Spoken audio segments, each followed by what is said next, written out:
రాష్ట్రంలో జరిగే అభివృద్ధిని సంక్షేమాన్ని ఎవరికి రికార్డ్ అవ్వకుండా ఉండటం కోసం ఊళ్ళు పట్టుకు తిరుగుతావా నువ్వు? ఊళ్ళు పట్టు తిరగటమే కాకుండా విధ్వంసాన్ని సృష్టించడానికి నీ కార్యకర్తలు సైతం అందరినీ రెచ్చగొట్టి ప్రజల్ని భయభ్రాంతులు చేసే ప్రయత్నం చేస్తావా?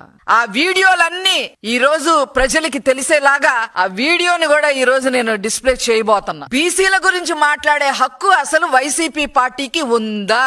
గౌడ కులానికి సంబంధించిన మహిళని లోకేష్ గారే అల్లరి చేయమన్నారని చెప్పి స్టేట్ మొత్తం మనం ప్రచారం చెయ్యాలి అని చెప్పి సలహాలు ఇచ్చే నువ్వు ఆనాడు నీ ప్రభుత్వంలో జగన్మోహన్ రెడ్డి ప్రభుత్వంలో అమర్నాథ్ గౌడ్ ని ఏ రకంగా పెట్రోల్ పోసి తగలపెట్టారన్న విషయం వైసీపీకి గుర్తులేదేమో గాని ఈ రాష్ట్ర ప్రజలకి, ముఖ్యంగా బీసీలకి, ముఖ్యంగా గౌడాస్ కి, గౌడ కులస్తులకి ఆ విషయం తెలుసు అని చెప్పి నేను గుర్తు చేస్తా ఉన్నా. ఏం చేశారు ఆ రోజు? అమర్నాథ్ గౌడ్ ని నా అక్కని ఏడిపించొద్దు, ర్యాగింగ్ చెయ్యొద్దు అని చెప్పి సొంత తమ్ముడైన అమర్నాథ్ గౌడ్ అడిగాడని వైసీపీ కుర్రకారు సన్నాసుల్ని మాట్లాడాడని చెప్పి తెల్లవారుజామున ట్యూషన్ కి వెళ్తుంటే నోట్లో గుడ్డలు కుక్కి ఆ పిల్లోడి మీద పెట్రోల్ పోసి మీరు పిల్లోడిని చంపితే ఆ కుటుంబానికి ఈ రోజు ఉద్యోగం ఇచ్చిన ప్రభుత్వం, ఉద్యోగం ఇచ్చిన నాయకుడు ముఖ్యమంత్రి గారు నారా చంద్రబాబు నాయుడు గారు. అలాగే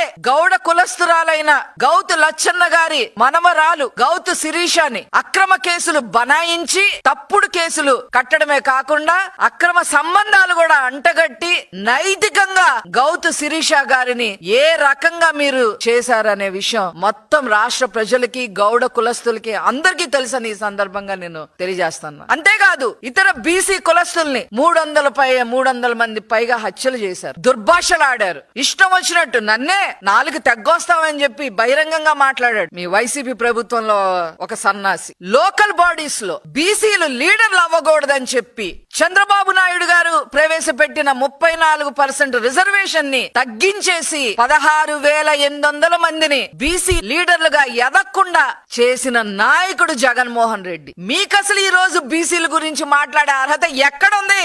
ఏ రాజారెడ్డి రాజ్యాంగంలో ఉందో చెప్పండి. బీసీల పార్టీ అంటేనే తెలుగుదేశం పార్టీ, తెలుగుదేశం పార్టీ అంటేనే బీసీల పార్టీ. తెలుగుదేశం పార్టీ యొక్క పేటెంట్ రైట్ అది బీసీలకే దక్కింది. ఈ రోజు బీసీ మహిళ గురించి మనం మాట్లాడి ఇష్టం వచ్చినట్టుగా చేద్దాము అని చెప్పి మీరు రాజకీయం చేద్దాము అనుకుంటే ఇక్కడ ఎవ్వరు ఊరుకోరు అని చెప్పి ఈ సందర్భంగా నేను తెలియజేస్తా ఉన్నాను.